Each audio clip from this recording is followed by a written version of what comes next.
Hey there, Tater Tots! Welcome to my Caves and Cliffs Part 2 1.18 Survival Let's Play series. Now, to start the episode, you may already see the problem that we have. You see that cow up there? I think there's one up. Oh, there's two up there. Fantastic. So, let me show you what happened between episodes. You see that block right there?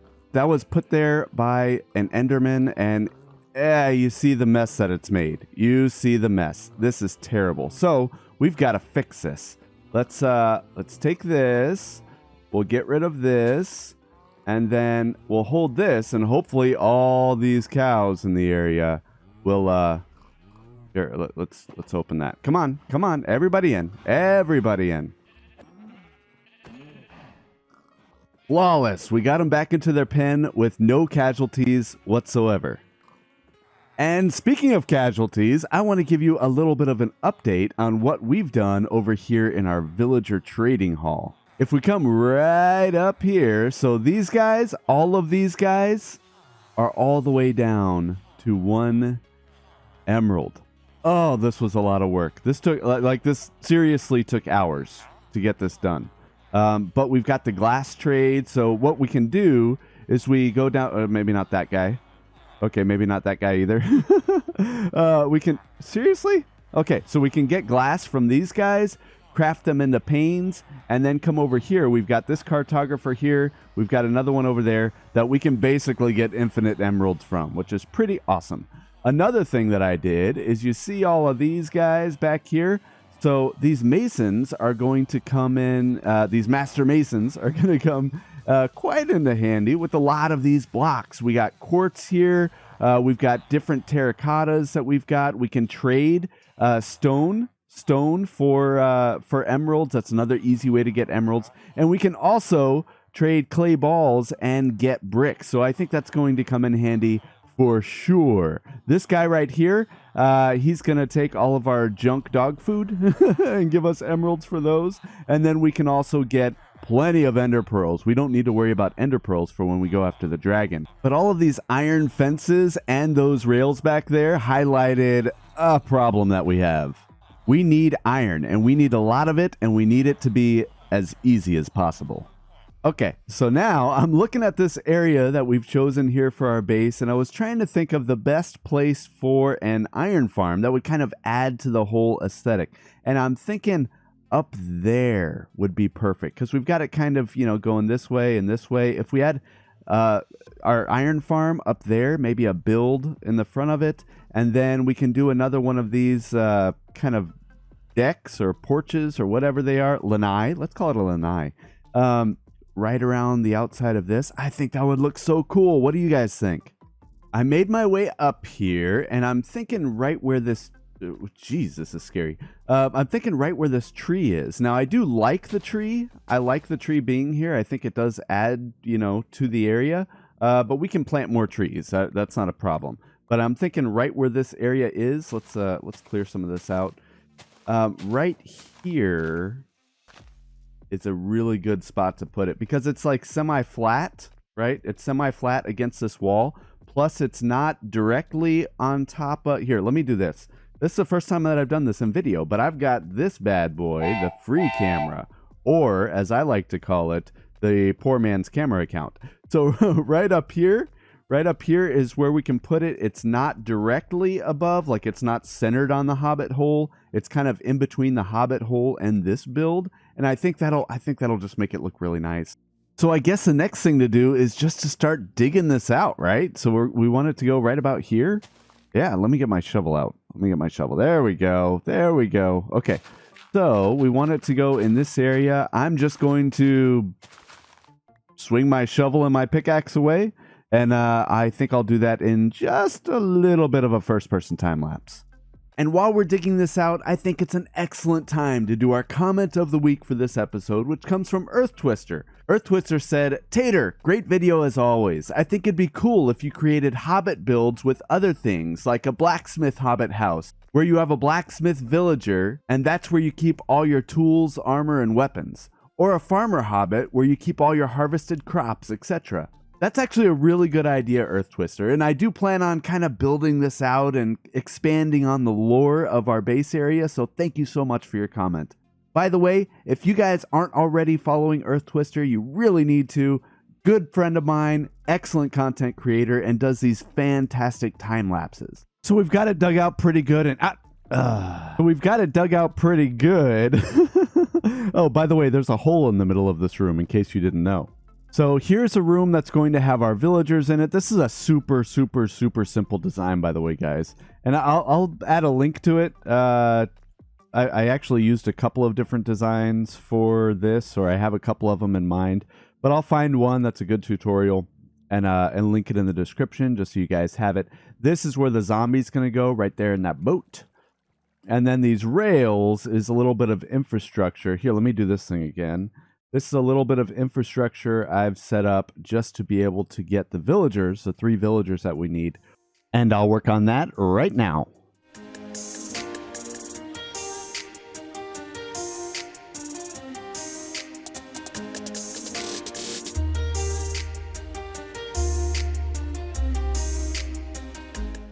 Okay, as you saw, we've got our villagers in here, and that's fantastic. And I actually have our zombie ready to go, but I don't have this ready yet. So before I bring a zombie over here and scare those villagers into starting to create iron golems, we need to work on this area. So this will essentially be water right here that'll go, push them into the middle.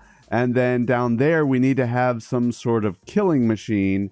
And I'm going to need to, it's almost sleep time. I'm going to need some lava for that. So yeah, be right back. Now we've got the killing chamber. Let's see if we can do it without falling in down there.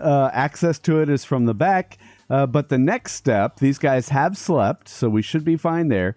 The next step is to bring over our zombie friend. So let's go do that. Here we are. We've got a maze of rails, as you can see here, but this should take them up the same kind of route that the villagers took. There's our zombificator. Let's see if we can... Oh, geez. No. I don't want you to be in the block. Come on. So we got him here. Push. Oh, geez. You hit hard. Oh, that's why. I'm not wearing any of my armor. That would do it, wouldn't it? Oh, yeah. Now you're not doing anything. All right, I'll catch you back over there. No! Rest in peace, Zombificator. Long live Zombificator 2.0. And he picked up some rail for me. I can tell it's working because I can hear... I don't even know where he went. Where did that golem go? Did he go down there? That was weird. Anyway, let me clean this up, add some water, and then we can actually see if this thing works properly. And there it is, folks. You see, we've got iron golems spawning in. They're going down into the kill chamber down there. That is awesome. Now, let me just make sure real quick with our little, poor man's camera account, just to make sure. If you can see right here, we had to put some slabs here just because there were golems spawning there. But I want to make sure they're not spawning anywhere else, because that would impact rates, and it doesn't look like they are. So we're looking pretty good. I need to get rid of a little bit of rail and a lever as well. But I don't plan... Yeah, you see all that? I don't plan on keeping all of these half slabs here. I think I want to replace it with moss carpet. I think that'll work really well. Plus, it'll block the spawns, I believe. But we'll get to that later. The main thing that I want to do right now is I want to build some sort of structure on the front of this, maybe clean up a little bit of the decoration inside, and then finish this walkway going around, because I think that's going to look really cool once it's done. So with that, on your mark, get set, go. And this should... There? Oh, perfect. Okay, so I need a bunch of this carpet to do what I want to do. And yeah, so let me harvest up some of this. This might take a while, but I brought plenty of bone meal with me. And then I can get everything spawn-proofed. And this looks cool. Okay, I was hoping we could get an iron golem coming in, but they're being shy right now. So I wanted to go with like a little bit of... that's dangerous, by the way. Watch out for that. Mind the gap. I wanted to go for a little bit more of an industrial look for this. So this is like the hobbits that are into I don't know. You guys can tell me in the comments what hobbits would have done something industrial. I don't know if any of them would have, since they were primarily farmers, and then a little bit of folks who in Buckland, over here in Buckland Bluffs, who had a little bit of an affinity for water. So I really like how this is looking. I love this little path that we have here going all the way down. And as soon as we get to the bottom, I'll show you where we go and collect all that iron that we're getting. So if we go up this way, and I can hear one being murdificated right now, if we go up this way, that's toward our skeleton farm. Right over here is, on the other side of that, is where I have the kill chamber for the iron golems, and we've already gotten a lot so far. So this is going to be great. I'm not saying it's the most efficient farm in the world or iron farm in the world, but it's definitely good enough for our purposes and the things that I'm going to want to do with some of my redstone things here in the near future. Come here. Come here. Gotcha. Never to be seen again. I am absolutely loving the way that this whole Buckland Bluffs base area is coming out. I love that we're able to do the little pathways to the various buildings at different levels. It's just working out so awesome. Now, you may have noticed that I took a week off. I took a week off because it was spring break, and geez, guys, you know that I have a fairly extensive family. So things like spring break and holidays, that's very important to me and my household. So, oh yeah, there's a dirt hut. So thank you so much for your patience and waiting on me. This video was a long time coming out, but I definitely wanted to get something going because I have so many more projects that I want to do in this area, including that witch hut over there sometime in the near future. So if you really like this episode, go ahead and give it a thumbs up. It really is a superpower that only you have to supercharge this episode and get it in front of as many eyeballs and earballs as possible. And if you really like this content, you might consider subscribing, right? That's the best way to get notified whenever a new episode is coming out, and I love to see your faces. So if you like this video, and I think you do, here is my old Let's Play series that I'm putting on the screen right about now. If you like this, I think you're really going to like that, but just be kind. It is my first series, so things were a little bit rough at the start. Thank you so much for watching, and I will see you all in the next episode. See ya.